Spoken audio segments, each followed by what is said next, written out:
ইসলামে চান্দাবাজি আর ধান্দাবাজি নেই। ইসলামে কি আছে জানেন? শরীয়তের বিধান কি? ইমামের পেছনে একজন যোগ্য ব্যক্তি দাঁড়াবেন। কেমন যোগ্য? ইমাম যদি কোরআনের তেলাওয়াতের মাঝখানে গিয়া একটা জের জবর উল্টায় দেয় আর অর্থ উল্টায় যায়, এটা বুঝার মতো একজন ব্যক্তি দাঁড়াবে, সে লোকমা দিবে।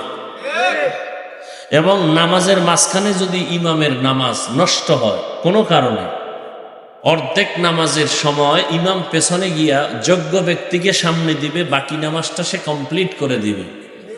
তাহলে ইমামের পেছনে যোগ্য ব্যক্তি দাঁড়ায় কারা? এলাকার বড় সুদখোর সভাপতি, বড় ঘুষখোর সেক্রেটারি, ঠিক নি?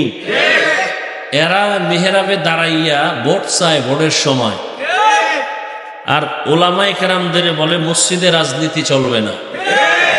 মসজিদ যদি নিরপেক্ষ রাখতে হয়, কমিটির কোনো লোক রাজনীতির লোক হতে পারবে না। আর কমিটির লোক যদি রাজনীতির দলের হয়, ইমাম সাহেব 10টা মাইক লাগায়া প্রত্যেক জুমায় রাজনীতির বয়ান করবে। তবে ব্যবধান কি? ওরা সব পচা রাজনীতি করে, ধান্দাবাজ আর চান্দাবাজ। ইমাম সাহেব রাজনীতি করবে ওমরের রাজনীতি, আবু বকরের রাজনীতি, সুলাইমান নবীর রাজনীতি, ইউসুফ নবীর রাজনীতি, রহমতের নবীর রাজনীতি।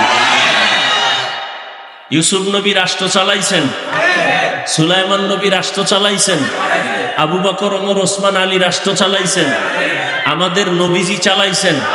এগুলো কোরআন হাদিসে ঘটনা নাই? কেন বলেন ইসলামে রাজনীতি নাই? আল্লাহ হেদায়াত দান করুন। হ্যাঁ, ইসলামে চান্দাবাজি আর ধান্দাবাজি নেই। ইসলামে কি আছে জানেন?